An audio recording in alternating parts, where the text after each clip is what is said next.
Good morning students. Taxable perquisites के अंदर बड़ा अपना नेक्स्ट पॉइंट आज एम तक हो गया था ना। नेक्स्ट इसके अंदर एन पॉइंट है इश्यू ऑफ स्वेट इक्विटी और other specified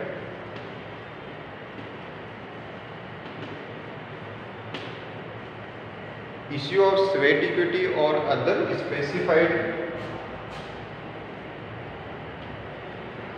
securities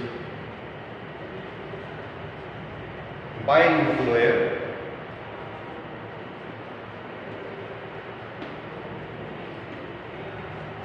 to employee।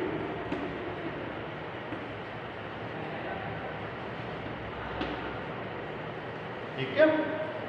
यदि बेटा कोई भी एम्प्लॉयर अपने एम्प्लॉयज को या तो स्वेट इक्विटी शेयर्स या बेटा कोई अदर कोई स्पेसिफाइड सिक्योरिटीज है वो इश्यू करता है, फ्री ऑफ कॉस्ट कर सकता है, यानी उससे कुछ भी अमाउंट चार्ज नहीं किया एम्प्लॉय से, या एट ए कंसेशनल रेट भी कर सकता है। उस कंडीशन के अंदर इसकी जो टैक्सेबल अमाउंट है उसकी कैलकुलेशन अपने को कैसे करनी है वो देखना है।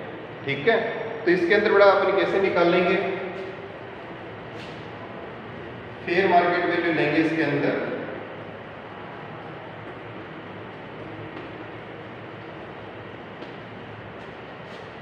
वैल्यू ऑफ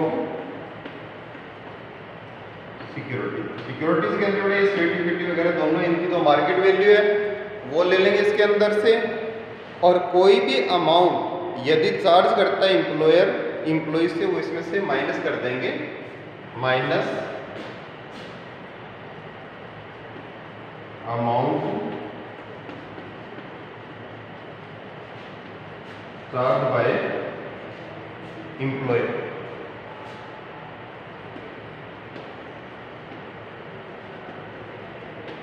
फ्रॉम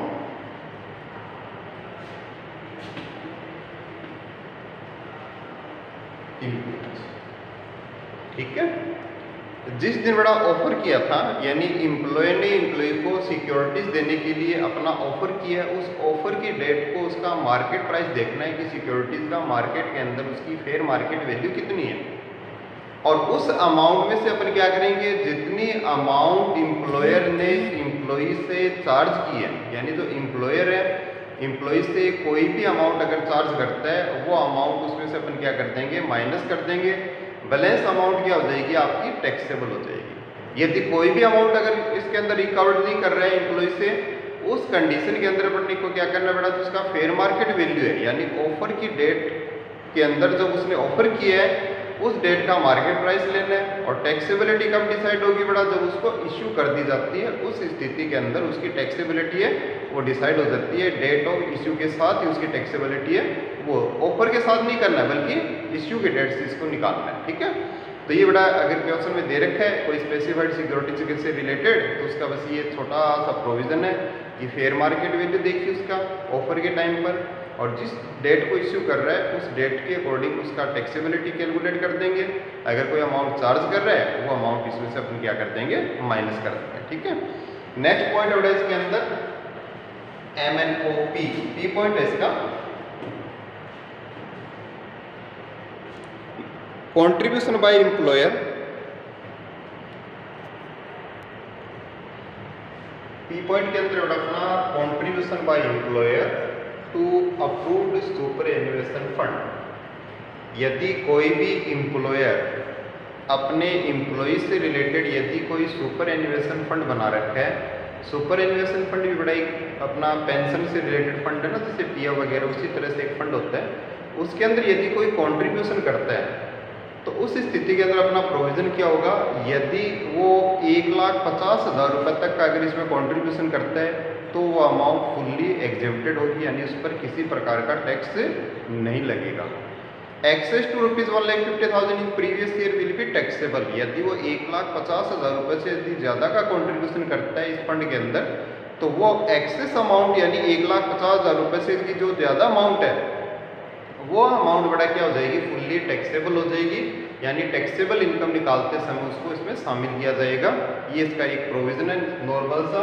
इसके बाद बड़ा यदि इस फंड के ऊपर कोई इंटरेस्ट मिल रहा है, interest of this fund will be fully exempted. यदि इस पे कोई भी अमाउंट मिल रही है, इंटरेस्ट के रूप में कोई भी इंटरेस्ट चार्ज किया जा रहा है, तो वो अमाउंट क्या होगी, फुल्ली एग्जेम्प्टेड है इसके अंदर। ये इसका एक प्रोविजन अपना सुपर एनुएशन फंड का फुल्ली टैक्सेबल परक्यूजिट्स के अंदर है। यदि एम्प्लॉयर अपने एम्प्लॉय के बेनिफिट के लिए एक प्रकार से सुपर एनुएशन फंड बना रखा है और सुपर एनुएशन फंड के अंदर किसी प्रकार का कॉन्ट्रीब्यूशन करता है, तो 1.5 लाख रुपए तक तो एग्जेम्प्टेड है प्रीवियस ईयर के अंदर, और उससे अगर ज़्यादा का अमाउंट उसने इसमें इन्वेस्ट किया है तो वो अमाउंट क्या हो जाएगा, टैक्सेबल हो जाएगा। ठीक है, एज उसकी सैलरी मानी जाएगी। उसके अलावा बड़ा इसके ऊपर यदि कोई इंटरेस्ट मिलता है तो वो इंटरेस्ट क्या होगा, फुल्ली एग्जेम्प्टेड होगा। नेक्स्ट पॉइंट बड़ा इसका इंपॉर्टेंट पॉइंट है, मेडिकल फैसिलिटी। ठीक है, तो मेडिकल फैसिलिटी देखते हैं बड़ा क्या है इसका प्रोविजन। की पॉइंट अपना मेडिकल फैसिलिटी। मेडिकल फैसिलिटी को बड़ा अपन दो पार्ट्स में डिवाइड करते हैं। सबसे पहले लिखते हैं इसके अंदर मेडिकल फैसिलिटी इन इंडिया। यदि उसको भारत के अंदर ही है ना, यदि मेडिकल फैसिलिटी दी जाती है, देखो बेटा इससे पहले अपने अलाउंसेस के अंदर मेडिकल अलाउंस पढ़ा था ना, उसके अंदर फिक्स मेडिकल अलाउंस में तो क्या होता है, मॉनेटरी पेमेंट किया जाता है एम्प्लॉय को एम्प्लॉयर के द्वारा, उसको बोलते हैं अलाउंस। और अगर फैसिलिटी यानी उसको मॉनेटरी पेमेंट नहीं होता बल्कि उसको ट्रीटमेंट की फैसिलिटी दी जाती है, उस स्थिति के अंदर उसको बोलते हैं मेडिकल फैसिलिटी। अब मेडिकल फैसिलिटी यदि इंडिया के अंदर दी गई है, भारत के अंदर दी गई है, तो उस कंडीशन के अंदर कौन कौन सी जो कंडीशंस है वो अप्लाई होगी वो देखते हैं। पर सबसे पहले बड़ा इसके अंदर है फर्स्ट पॉइंट के अंदर है medical facility in India. Medical facility in India के अंदर देखिए अपना पहला पॉइंट है, if medical facility provided in government hospital और लोकल अथॉरिटी हॉस्पिटल, यानी या तो सरकारी अस्पताल में बड़ा या नगर पालिका नगर निगम इनका कोई हॉस्पिटल है, उसके अंदर यदि मेडिकल फैसिलिटी प्रोवाइड करवाई जाती है, मेडिकल फैसिलिटी दी जाती है, उस कंडीशन के अंदर ये फुल्ली एग्जेम्प्टेड है। ठीक है, नेक्स्ट बड़ा इसका पॉइंट अपना, if medical facility provided in employer hospital.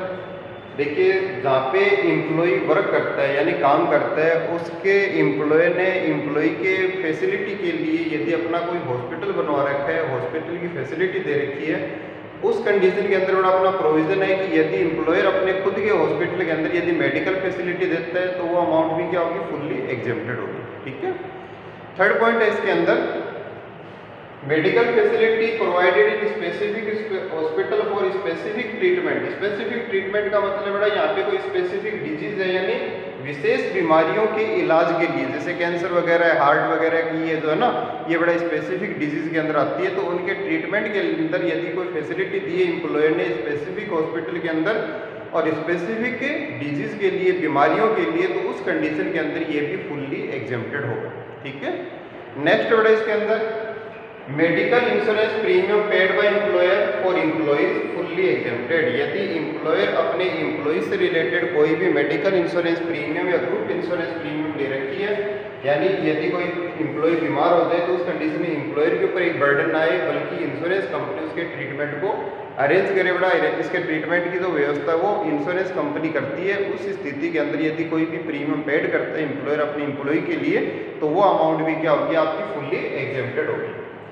इसके अंदर बड़ा देखो पहला पॉइंट है आपका, ये फुल्ली एग्जेम्प्टेड है, यानी गवर्नमेंट हॉस्पिटल एग्जेम्प्टेड है, एम्प्लॉयर का हॉस्पिटल एग्जेम्प्टेड है बेटा। मेडिकल फैसिलिटी यदि कोई स्पेसिफिक डिजीज के लिए स्पेसिफिक हॉस्पिटल के अंदर दे रखी है वो भी फुल्ली एग्जेम्प्टेड है। मेडिकल फैसिलिटी या मेडिकल इंश्योरेंस प्रीमियम पेड की है एम्प्लॉय ने एम्प्लॉय के फैसिलिटी के लिए, वो भी बड़ा फुल्ली एग्जेम्प्टेड है। लेकिन फिफ्थ नंबर पॉइंट देखिए, medical facility in private hospital या प्राइवेट डॉक्टर को बड़ा इसके अंदर फैसिलिटी के रूप में अगर कोई मेडिकल फैसिलिटी दी जाती है, उस कंडीशन के अंदर ये फुल्ली टैक्सेबल होगा। ठीक है ना, एक पॉइंट बड़ा इसमें टैक्सेबल है, ये ध्यान रखना। बाकी ये चारों पॉइंट के अंदर बड़ा एग्जेम्प्टेड है ना। तो इसके अंदर यदि मेडिकल फैसिलिटी बड़ा कोई प्राइवेट डॉक्टर से या प्राइवेट हॉस्पिटल के अंदर प्रोवाइड करवाई जाए तो ये फुल्ली क्या हो जाएगा आपका टैक्सेबल होगा, यानी टैक्सेबल इनकम के अंदर इसको काउंट किया जाएगा बिना किसी एग्जाम्पशन के, बिना किसी कर मुक्ति के। ठीक है। अब बेटा ये जो मेडिकल फैसिलिटी है वो एम्प्लॉइज को और उसके फैमिली मेंबर्स को प्रोवाइड करवाई जाएगी। इसके जो फैमिली मेंबर्स है बेटा, इसके अंदर जो एम्प्लॉई है वो हिमसेल्फ आएगा, यानी खुद आएगा इसके अंदर, स्वयं की उसकी जो मेडिकल फैसिलिटी है या मेडिकल के ऊपर ट्रीटमेंट है वो। उसके बाद उसकी पत्नी बेटा यानी लाइफ स्पाउस, उसके चिल्ड्रन है ना, उनके बच्चे बेटा, उसके डिपेंडेंट पेरेंट्स यानी माता पिता दोनों आ जाएंगे, और उसके डिपेंडेंट जो ब्रदर और सिस्टर है वो इसके अंदर अपने को लेना है। तो फैमिली मेंबर में किन किन को लेना बेटा?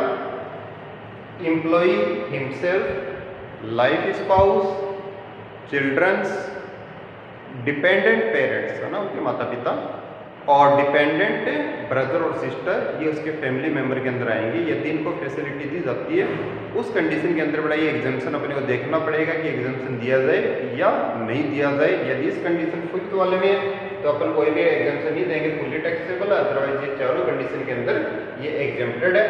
उसके अलावा बड़ा अपने को ये देखना है कि इसके अंदर ये तो है मेडिकल फैसिलिटी इन इंडिया, यानी भारत के अंदर यदि मेडिकल फैसिलिटी दी जाती है तो उसकी टैक्सेबिलिटी अपने को किस प्रकार से कैलकुलेट करनी है वो। इसके अलावा बड़ा कई बार क्या होता है कि जो मेडिकल फैसिलिटी है वो अब्रॉड यानी आउटसाइड इंडिया, यानी भारत के बाहर भी अगर किसी स्पेसिफिक डिजीज के लिए यदि मेडिकल फैसिलिटी दी जाती है तो उस कंडीशन के अंदर अपना जो प्रोविज़न है वो क्या होगा इसके अंदर। उसके अंदर बड़ा प्रोविज़न अपना ये है कि इसके अंदर यदि मेडिकल फैसिलिटी अब्रॉड दे रखी है तो उस कंडीशन के अंदर एक तो पेशेंट और उसके साथ एक अटेंडेंट, उस अटेंडेंट और एक यानी उसका जो पेशेंट, यानी दो व्यक्तियों का वहाँ पे रहने का खाने का एक्सपेंसेस है वो एग्जेम्प्टेड है। यदि दो से ज़्यादा व्यक्ति वहाँ पे जाते हैं उस कंडीशन के अंदर ये फुल्ली टैक्सेबल होगा, यानी उसके टैक्सेबल इनकम के अंदर उसको काउंट किया जाएगा। इसके अलावा बेटा इसके अंदर यदि उसके ट्रीटमेंट का जो भी एक्सपेंडिचर है वो भी इसके अंदर एग्जेम्प्टेड होगा, लेकिन ट्रीटमेंट का एक्सपेंडिचर और वहाँ पे दो व्यक्ति यानी पेशेंट और उसके अटेंडेंट का खाने पीने का और रुकने का एक्सपेंसेस है वो उतनी अमाउंट तक ही अलाउड होगा जितना आरबीआई ने परमिटेड किया है। यानी रिजर्व बैंक ऑफ इंडिया ने यदि उसको जितना अमाउंट परमिटेड किया है उतना अमाउंट तो अपन उसमें एग्जेम्प्टेड करेंगे। यदि उससे ज़्यादा अमाउंट है तो उस कंडीशन के अंदर वो एग्जेम्प्टेड नहीं होगा बल्कि फुल्ली टैक्सेबल होगा इसके अंदर। ठीक है ना, जितना परमिटेड अमाउंट उतना एग्जेम्प्टेड, उसके बाद में एक्सेस अमाउंट है वो अमाउंट क्या हो जाएगा आपका फुल्ली टैक्सेबल हो जाएगा। ठीक है। इसके अलावा बेटा इसके अंदर ये भी प्रोविजन अपना कि ट्रेवलिंग एक्सपेंसेस, यानी जब वो आउटसाइड इंडिया गया है तो उस स्थिति के अंदर बेटा उसका ट्रेवलिंग के ऊपर भी एक्सपेंसेस लगे। अब ट्रेवलिंग का एक्सपेंसेस एग्जेम्प्टेड होगा या टैक्सेबल होगा, इसका भी एक प्रोविजन अपना कि ट्रेवलिंग एक्सपेंसेस एम्प्लॉय जो एक पेशेंट का और एक उसके साथ अटेंडेंट का वो बड़ा फुल्ली एग्जेम्प्टेड है, यानी उसके ऊपर टैक्स नहीं लगेगा। ठीक है।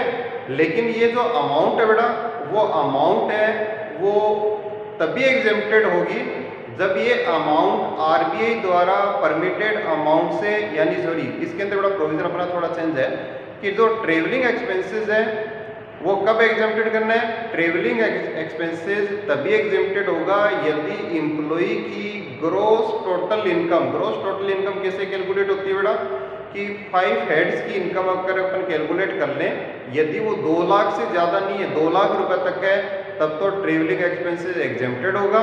यदि अदरवाइज ट्रेवलिंग एक्सपेंसेस क्या हो जाएगा अपना टैक्सेबल हो जाएगा। ठीक है।